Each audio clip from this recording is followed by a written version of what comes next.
Saudações a todos.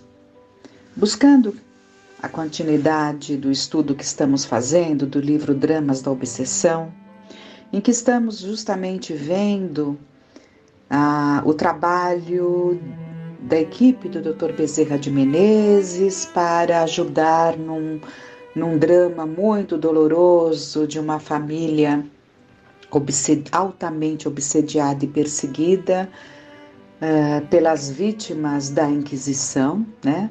Em que esta família foi ali atuante. E nós vemos justamente quando um dos assistentes, o Roberto, né, o assistente do Dr. Bezerra de Menezes, se fazendo ali, voltando ao passado, como Miguel, aos tempos em que ele também foi hebreu, na mesma época ali da Inquisição na Espanha e em Portugal, ali em Andaluzia, e ele está ali junto ao rabino, né, tentando de alguma forma fazer com que ele aceite ser encaminhado para encontrar-se com uma sobrinha querida, Esther, né? E está desenvolvendo-se ali todo um diálogo, e estávamos no ponto em que ele coloca que o plano dele é torná-los todos suicidas, e que ele buscava ali as artimanhas, né, em lugares trevosos para, de alguma forma, conseguir levar todos ao suicídio. Ele já havia conseguido levar a 2, e um terceiro quase que chegou a suicidar-se, dessa família numerosa, né? Mas continuando então o que ele estava colocando, torná-los a todos suicidas. Eis o meu anseio supremo. Ó, que alegria para o meu coração que se rebelou para sempre. Já tirei 2 deles, Frei Hildebrando e o miserável João José, que agora andou disfarçado em mulher. Assim fazem os traidores covardes, disfarçam-se em sexo diferente, pretendendo não serem jamais reconhecidos, por engano. Nada é que os encubra às nossas vistas. E a João José reconhecemos particularmente pelo coxear da perna esquerda, que agora não pôde ocultar. A um dei a arma com que despedaçou a cabeça. Frei Hildebrando, confesso-te, amigo andaluz, que ajudei a acionar a molazinha mágica. Mas ao outro, ao traidor João José, a quem aqui chamam Alcina, Alcina, a esse ofereci um tóxico violento, veneno, morte que se dá aos traidores, como se fazia nos tempos de sua santidade Alexandre VI. Mas Hildebrando agora percebe-me, só agora, e se horroriza, esconde-se debaixo das camas, tal como eu e meus filhos, quando os belinguins do Santo Ofício nos invadiram a casa. Mete-se adentro dos armários, das arcas, por trás das portas, sem coragem para enfrentar-nos como outrora. É um covarde, afianço-te. Vou levá-lo eu mesma ao báratro, onde estão os seus iguais. Estou decepcionado e não compreendo. Porque não foram os 2 para o báratro até agora? Porque a ideia dele é que eles fossem para aquele vale doloroso, onde estão ali os suicidas criminosos, né? Há diferenças. E aqui eles mantinham-se ali na própria casa, mas é o que ele desejava, que eles fossem atraídos para aquele lugar tenebroso que ele ia de quando em quando. E ele continua. Frei Hildebrando está uma sombra do que foi o cruel inquisidor. Então, o Leonel, né, nessas condições em que ele se encontra, ele foi o Frei Ildebrando, o feroz inquisidor. E João José desmaiou e se encontra em agonia desde que sorveu o tóxico de Alexandre VI, que lhe ofereci, isto é, aquela água tofana, a que estou ouvindo chamarem aqui de arsênico. Estou desesperado, porque não foram para o Báratro. Hei de arrastá-los até lá. Se me ausentar daqui, algo desagradável sucederá. Meus filhos são inexperientes sem mim, não saberiam agir. Dize a menester que venha cá. Ele está falando tudo isso para explicar o porquê ele não pode deixar o seu posto. Calou-se exausto, como que sucumbindo por ansiedade depressora. Roberto, que ouvia em muito prudente silêncio, chamou a si a serenidade possível no caso para responder com inteligência. Creio muito justas as tuas ponderações, Rabino, e concordo contigo. A lei de Moisés prescreve com efeito a retribuição das ofensas contra nós praticadas pelos nossos inimigos. Muito a teu pesar, porém, declaro-te que Esther não deseja medir-se com esses réprobos. Esqueceu-os completamente porque é feliz. Não está prisioneira, nada sofre. Todavia não virá. Se queres vê-la e falar-lhe, terás que buscá-la onde se encontra, e aproveitarás a oportunidade para te entenderes com Rabone, de que venho falando, do qual ela é discípula. Tu mais e mais me aguças as preocupações e a curiosidade, mas estou indeciso.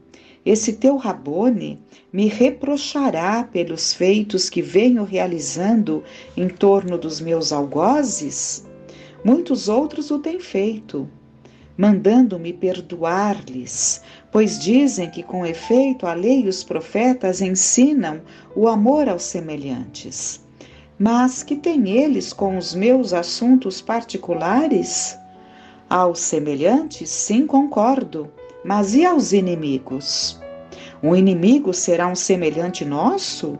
Como poderei amar Frei Ildebrando, João José, Fausto e Cosme de Mirandela, a Condessa de Maria de Faro? Quem é afinal ele, esse Rabone teu amigo? Sem desejar valer-se de uma inverdade, mesmo quando ela poderia passar como beneficente, mas também não podendo expor a verdade em toda a sua clareza, revelando a pessoa de Jesus Cristo, que era a quem se referia, respondeu com segurança o meu assistente. É um dos nossos, como tu, como eu, como teus filhos, foi igualmente perseguido, vilipendiado, supliciado pela casta sacerdotal. Não, ele não te deteria nas ações que preferires praticar, pois concede-nos liberdade de ação. Deseja assim que renunciemos ao mal por amor à virtude, mas quer que o façamos por nossa livre e espontânea vontade, sem quaisquer coações. Vem sem temor, e a fim de que nenhuma normalidade advenha contrariando-te, deixaremos aqui alguns amigos, uns milicianos árabes, de ronda a esta casa. São também seus amigos, desejam ser úteis a ti e a teus filhos. O chefe dos ofensores aqueceu, talvez premido por uma vontade superior, interessado em conceder-lhe ensejos para a emenda de princípios, e certamente vencido pelo desejo de rever Esther, sua sobrinha igualmente supliciada e morta pelo tribunal da Inquisição, a qual, no entanto, jamais pudera reencontrar desde 4 séculos, uma vez que ela soubera desde muito acolher-se sob a inspiração do bem e do amor, perdoando aqueles que a haviam torturado no passado e, portanto, afinando-se com a luz. Seguindo ordens recebidas, o operoso e paciente Roberto transportou o velho rabino para a localidade onde existia um núcleo espírita sob cuja responsabilidade o trabalho de esclarecimento se faria, que é o trabalho de desobsessão, que é esclarecer os obsessores, né? Para o obsessor judaico, a caminhada fora normal, afigurando-se que marchava a pé pelas ruas de Lisboa, as mesmas que 4 séculos antes pelustrava diariamente, e cujas imagens e panoramas se haviam decalcado em suas forças mentais, tornando reais para si mesmo as figurações que não mais existiam, senão nas repercussões vibratórias das suas recordações concretizadas. É isso que temos aprendido. Ele criou um mundo dele, ele ficou preso ao mundo dele, então conforme ele saiu daquele ambiente, daquela casa, e foram caminhando a pé, foi o que ele sentiu, caminhar a pé, né? Ele via o ambiente conhecido dele. Por quê? Ele plasmou para si mesmo esse ambiente, então é isso que ele via. De 400 anos atrás. Continuando, de outro modo, o antigo israelita não procurava inteirar-se da época social em que se encontravam os homens, continuando assim a existência absorvido pelas próprias preocupações da etapa que vivera na terra, ou se a localidade onde agora viviam os seus antigos desafetos seria ou não Lisboa. Então, para ele isso não importava. Então, justamente é um trabalho que se faz nas sessões de desobsessão. Trazer o espírito que está preso a um passado, por algum sentimento, quantas vezes o ódio, preso ao sentimento de vingança ou outras razões também, trazer para o momento presente, para que percebam o ambiente em que estão acolhidos, para que percebam as diferenças, né, que se deram, que se dão. Então, é trazer a realidade. Ele ainda não veio para a realidade de 400 anos depois, mas natural que assim se faça, para não chocar e para não se perder o objetivo maior, né? Mas estavam conseguindo levá-lo. Então, o que nele se acentuava, pois, era o retardamento do progresso pessoal, a personalidade amodorrada pelo ódio sombrio e tradicional, a mente e a vontade escravizadas a uma ideia inferior, incapacitando-o, portanto, para as funções da evolução normal. Os 4 séculos decorridos do dia em que se vira aprisionado pelas autoridades do chamado Santo Ofício em Lisboa, com toda a sua família, até os dias atuais, afiguravam-se-lhe período normal de alguns anos. Ele perdera, aliás, a noção do tempo, como alguém que, vendo-se atirado a um calabouço durante longo período, sofre a impressão atordoante da longevidade em que se perdeu mentalmente, não podendo distinguir, portanto, as datas, não mais podendo contá-las, sequer se apercebendo do fundo do seu abismo de impossibilidades, se para além das muralhas que o detêm é dia ou permanecem trevas eternas, idênticas às do cárcere em que se amesquinha. Em verdade, nem esse pobre sofredor e tão poucos filhos queriam distinguir em derredor senão as personalidades pelas quais se interessavam ou o que com elas se relacionasse. Os demais acontecimentos e personagens, localidades, progresso material terreno, etc., passariam despercebidos às suas percepções, ou a eles não prestavam verdadeira atenção, como se os sentimentos inferiores, fornecedores das pesadas irradiações que os envolviam, tecessem estranho nevoeiro em torno das suas expansões inteligentes, anulando-as para qualquer pendor que não a sua ideia fixa de ódio e vingança.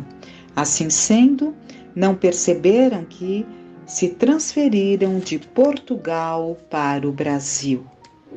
Tiveram a ideia de que estavam simplesmente andando, né? Nem perceberam que estavam sendo levados para o Brasil, atraídos pelas correntes afins existentes entre eles próprios e aqueles a que odiavam, como não perceberam que do sul do Brasil eram transportados para um recanto do estado de Minas Gerais. Porque essa família de Leonel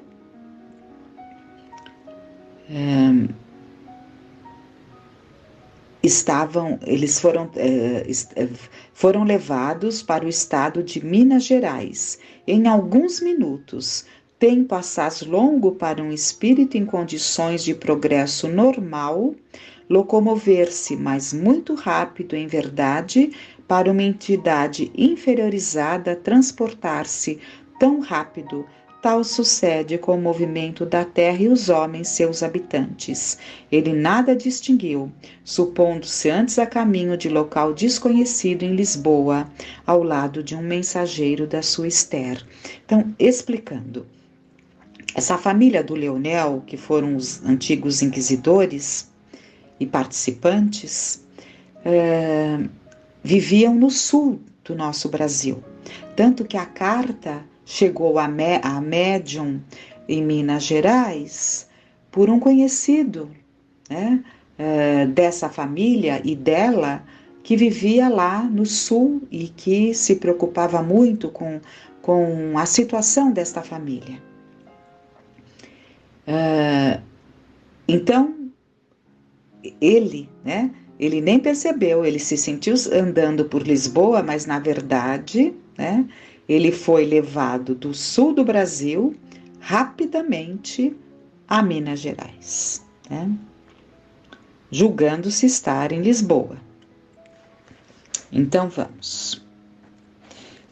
Gentilmente recebido por dedicados trabalhadores espirituais do centro em apreço, convenceu-se de que se encontrava num gabinete reservado de alguma sinagoga israelita, pois não esqueçamos de que Roberto lhe sugerira que o levaria a conhecer certo mestre judeu famoso, e sentiu-se esperançado, dilatando-lhe o peito num hausto de reconfortante expectativa, porque nós vimos que ele estava cansado, né? Ele não se declarou cansado. Então é claro que vem como refrigério uma possibilidade de uma melhoria. Acomodou-se em confortável poltrona que lhe indicaram, e pensando em Esther murmurou: disseram-me encontrar-se ela sob tutela de um grande e generoso Rabboni, um dos nossos. Louvados sejam os profetas de Israel que a salvaram do bando de corvos dos subterrâneos do Santo Ofício. Querida e pobre filha, vou finalmente ver-te. Louvados sejam os profetas. pendeu a cabeça e adormeceu sob nossa injunção. Ele foi levado a um sono, o chamado sono reparador, que é muito natural nos desencarnes, no pós-desencarne, mas ele ainda não tinha tido esse sono. Sobre a terra, eram 2 horas da madrugada.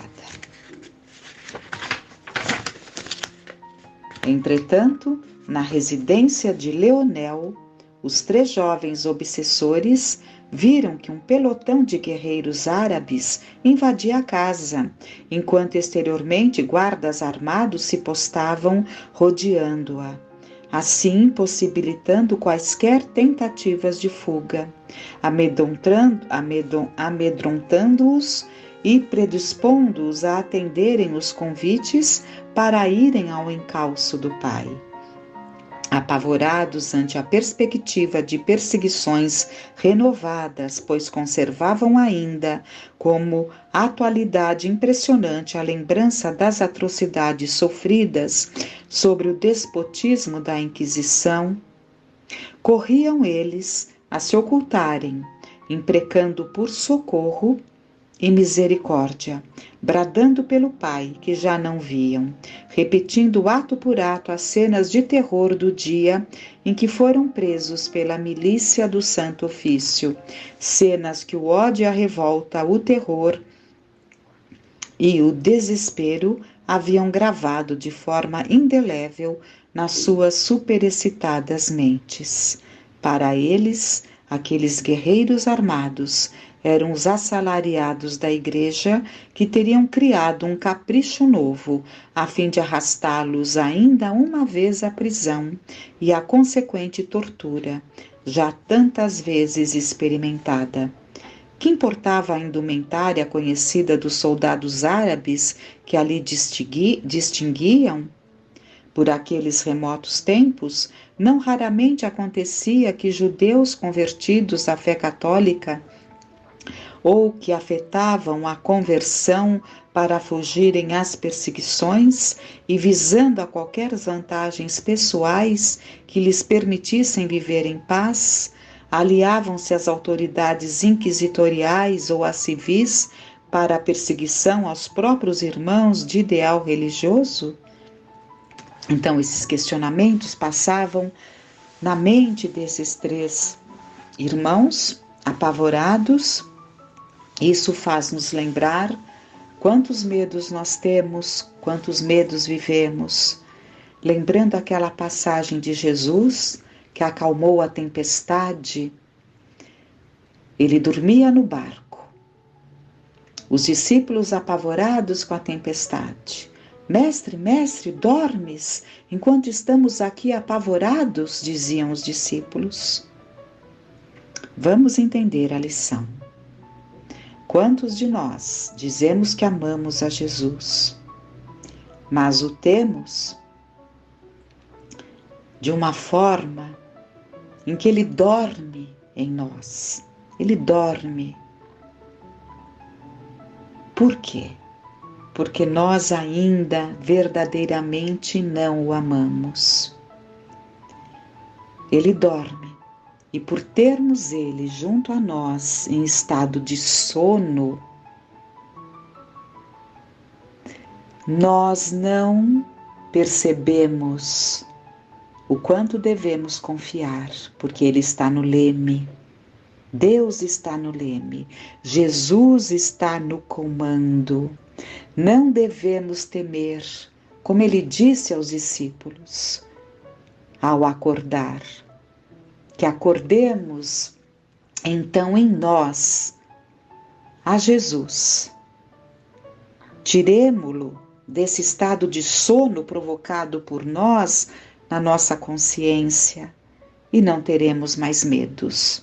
Quantos medos, quantos desesperos, por não percebermos ali a sua presença, que nos traz confiança, que faz com que o nosso coração não se turbe no seu vinde a mim. que fiquem essas lições para nós. Que fiquemos em paz.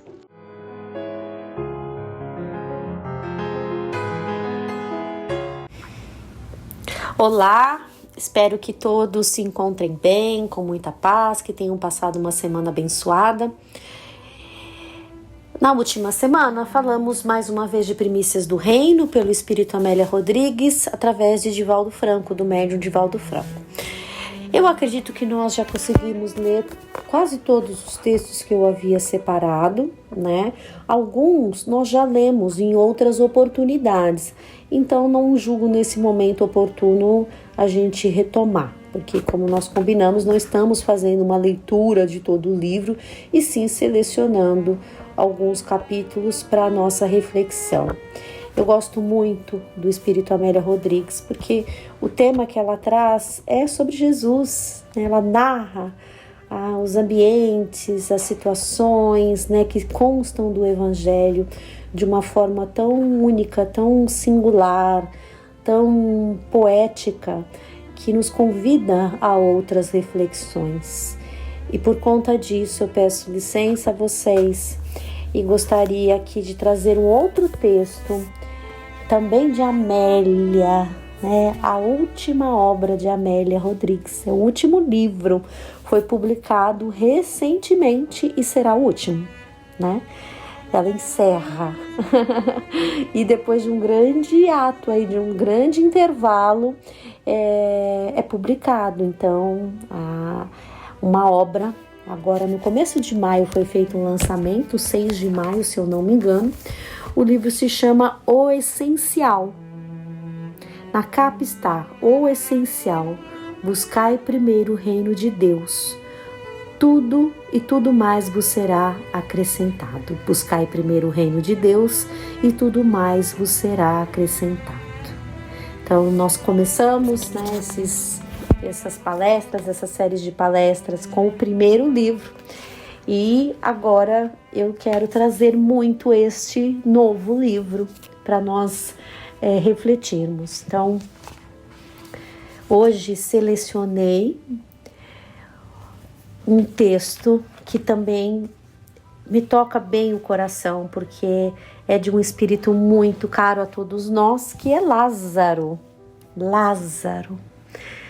Primícias do Reino tem a família de Betânia, que a Amélia Rodrigues fala ali, narra com uma amorosidade, né? Aquele encontro entre, né? Porque Jesus estava sempre lá. Ele adorava, ele amava esses 3 irmãos, Lázaro, Marta e Maria. Amava. Como era bom, né? Como Jesus passava na casa deles. E Betânia é uma cidadezinha cerca ali de Jerusalém, 3 quilômetros. Jesus sempre passava por lá. Quando voltar a primavera, Amélia Rodrigues traz ali a passagem da ressurreição. Da ressurreição não, né? Em Betânia, Lázaro voltou, que é aquela questão, né, que Lázaro é retirado dos mortos, né? Então veja que Lázaro está aqui na obra dela e não seria diferente, porque Lázaro é extremamente importante, amado.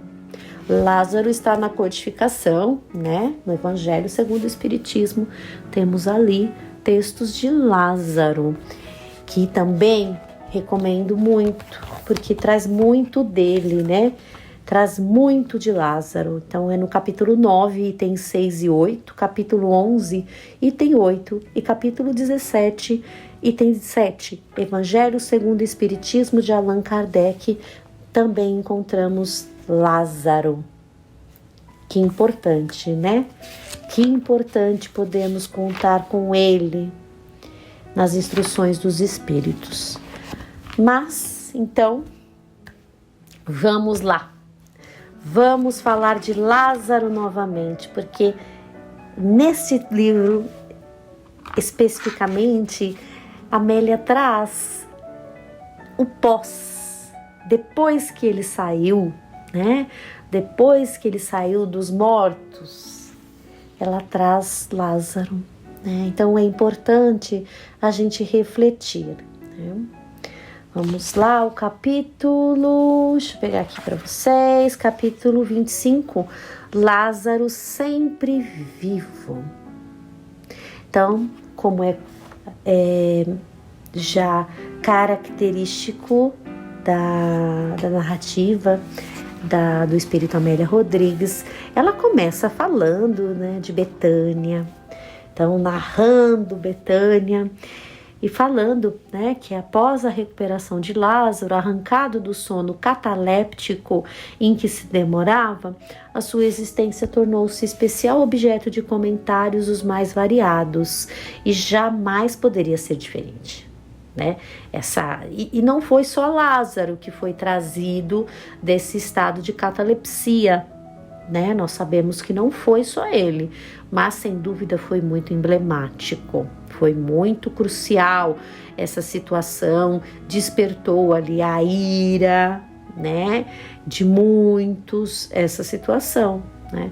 Se nós trouxermos aos tempos de hoje, seria uma pessoa que seria extremamente assediada por curiosos e atacada por invejosos, né? Seria ali colocada todo tipo de prova, todo tipo de testemunho, alguém que saísse de um estado como esse, né? Como o evento que aconteceu. Então, Amélia fala, né? Ela começa a contextualizar aqui, né? Que a vida desses 3 irmãos, que eram dóceis, amados, amáveis, ela conta que Lázaro, eles eram, né, de ascendência judia, a família. E após a morte dos pais, Lázaro já estava em idade adulta. E aí ele se encarregou de proteger as irmãs e zelar por elas. Dóceis e amáveis conheceram Jesus e desde o primeiro momento amaram-no com ternura e embevecimento ímpares. Suas vidas passaram à posteridade após o monumental fenômeno da denominada ressurreição, porquanto fora vítima do anjo da morte.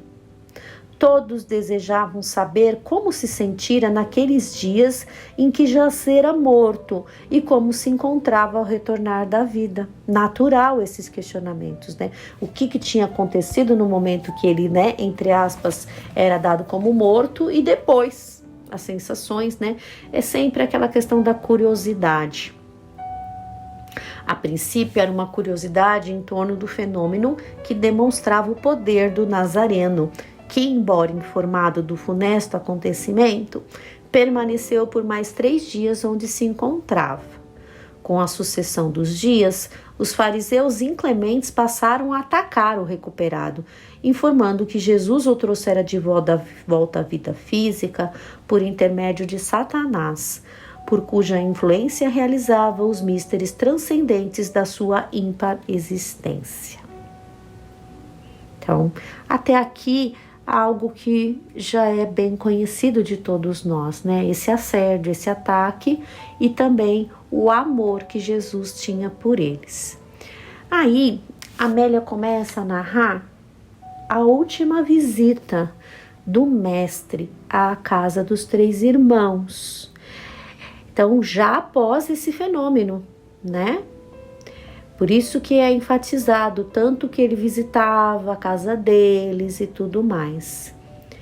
Então, era chegado o tempo doloroso do martírio. E Jesus, com toda a clareza do mundo, dizia da sua morte e da traição de um amigo.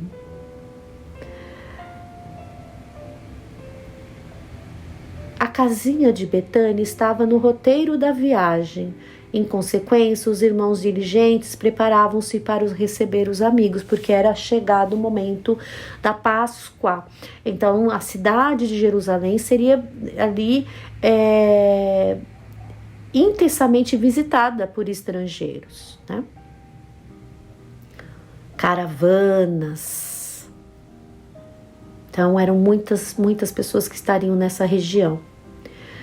Com a chegada de Jesus a Betânia, a cidade encontrava-se em júbilos de muitos e conflitos de outros. Júbilos dos amados, queridos, e conflitos daqueles que queriam pegar Jesus ali em falso, né, para prendê-lo. Os fariseus pensavam em uma forma de denunciá-lo às autoridades e prendê-lo para depois o assassinarem. Na intimidade doméstica, os irmãos cuidavam de todos os detalhes para a hospedagem do amigo e dos seus companheiros.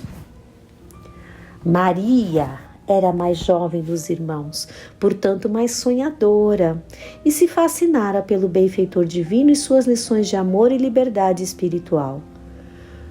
Aí é aquela passagem que é narrada em Primícias do Reino, né? Quando Marta está ali focada em arrumar, né, em bem receber Jesus, os discípulos, está ali nas tarefas, né? Enquanto que Lázaro é o que vai receber o mestre de forma, né, mais oficial, digamos assim, era o homem da casa. E é aquela passagem onde Marta pede para Jesus que ele peça a Maria para ir ajudá-la. E Jesus fala, né, para Marta: Marta, Marta, Maria escolheu a melhor parte, aquela que não lhe será tirada. Né? Essa passagem é bem conhecida de todos, a gente sabe indubitavelmente do amor de Marta a Jesus, da importância dos três. Né? Maria é aquela, né, que põe o óleo ali, mais caro, mais precioso, que provavelmente fazia parte do seu dote, porque era comum as mulheres terem esses óleos caros, perfumados, e ela despeja todo aquele óleo no mestre, né, até a última gota, de tanto amor, como se ela estivesse pressentindo, né, que aquele corpo dele precisava ser perfumado, né, que em breve o mestre não estaria mais entre nós, né, na terra. Então, aqui a Amélia enfatiza, né, tudo quanto diz respeito ao mundo, suas preocupações e zelos, seus apegos e retenções, seus interesses materiais e injunções, são, sem dúvida, transitórios. Portanto, de valor secundário ante a realidade das questões espirituais, dos compromissos imortalistas, porquanto estes permanecerão tempos longos auxiliando o ser na conquista do reino de Deus. Nós temos que ter a dedicação, as nossas rotinas, tarefas, né? Nossas obrigações, entretanto, elas são transitórias, nós temos que ter cada vez mais consciência disso. Mas temos que cultivar os tesouros espirituais, e era isso que Jesus estava enfatizando neste momento, né? Onde ele estava tendo um diálogo, né? Ela coloca aqui que as palavras, como ondas luminosas, brotavam-lhe dos lábios em poemas de rara beleza, que penetravam a alma e a dulcificavam. Como não ficar, né? Como não ficar envolvida ali bebendo aquelas palavras, né? Enquanto Marta estava atarefada. Bom, no dia seguinte, né, o mestre vai rumo a Jerusalém, na derradeira, né, a ovelha na direção do matadouro. No calendário terrestre, o tempo avançou inclemente e devorador. Passaram-se os anos. Os irmãos continuaram fiéis a Jesus, mesmo após a tragédia do Calvário, a sua volta ao rebanho e suas sublimes lições de vida imortal. Todos envelheceram, e Lázaro, que tivera a experiência de morte aparente e voltou para confirmar a perenidade da vida, adoeceu. E o corpo cansado, após lutas infatigáveis e sofrimentos que lhe foram impostos pelos inimigos do bem, estava nos momentos finais. Então ele passa, né, uma longa vida, uma jornada, né, após a passagem do Cristo sobre a terra, mas permaneceram fiéis. Isso é tão importante, né? Quantas passagens, né? Como ele mesmo falou para Joana de Cusa, ser fiel. Automaticamente passaram-lhe pela memória cenas inesquecíveis da sua convivência com Jesus, em particular aquela que o imortalizou, porque o trouxe de volta ao mundo físico com os mesmos mecanismos existenciais que possuía antes do severo fenômeno. Então aqui a Amélia está enfatizando que ele volta à vida, né, como se nada tivesse acontecido, né? Como isso deve ter tocado ainda mais Lázaro, que convívio importante, né? Como ele pôde absorver tudo isso, né? Aproveitar tudo isso. Isso é demais, não? É um exemplo para nós. Aí ela termina narrando, né? Ao lado, as irmãs chorosas e alguns amigos mais chegados ao coração. Lázaro estava, sim, agora desencarnando, né? Subitamente, enquanto a natureza cantava hinos de sol e bênçãos de vida em toda parte, ele passou a ver algumas antigas paisagens, especialmente aquela na qual ocorreu a catalepsia. O espírito dele recorda aquele momento da morte aparente. Na ocasião, nada sentira, exceto um desmaio demorado e a alegria inefável do retorno dentro do túmulo em sombras. Então aqui ela traz essa informação, né? O que aconteceu de fato, né? Do ponto de vista de Lázaro, não do que é narrado. Agora parecia estar próximo às águas do mar em Carfanaum, vendo-as brilharem ante a glória da luz, e de repente, flutuando sobre as pequenas ondas, avançava a figura do mestre amado, de braços distendidos na sua direção. Jesus vai ao encontro dele para recebê-lo. Não teve dúvida em correr sobre as águas até o momento do encontro, quando ouviu a inolvidável palavra que lhe chegou ao coração como a felicidade em si mesma. Lázaro, já atravessastes a porta estreita. Repousai para despertares no meu reino. Todo o corpo fremiu no leito macio e a respiração parou. Aí ela coloca: Lázaro prosseguiu sempre vivo. Emocionante, não? Emocionante ela trazer esse reencontro dele, né? Ai, é maravilhoso demais a gente ver essas passagens, nos dão muito encorajamento, muito alento. E aqui, né, a confirmação da vida após a morte, nós que somos espíritas sabemos, né? Então o corpo parou, a respiração parou, mas Lázaro prosseguiu sempre vivo. Lázaro esteve sempre vivo.